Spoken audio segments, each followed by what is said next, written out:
say, I was born in Virginia. It's going to be literally millions or hundreds of thousands of people who can say that part. And even if it's not specifically a restaurant, there'll be plenty of people whose parents own businesses, and it's not unique enough.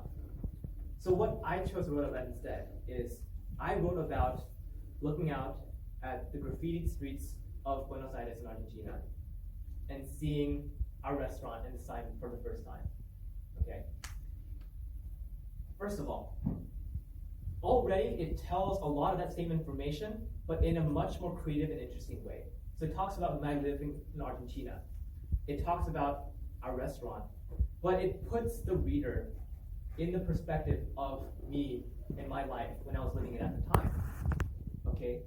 And if I write in detail about the colors of the streets and about the texture of the wood on the sign and all that stuff, it's going to be a much more visual and emotional impact. Detailed and specific. And 3, I would actually make it as narrow as possible. Start really small.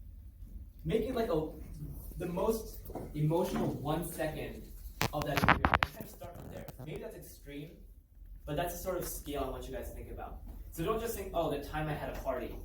Like, think the time that my friend, I don't know, flipped over backwards in the pool, and he's water like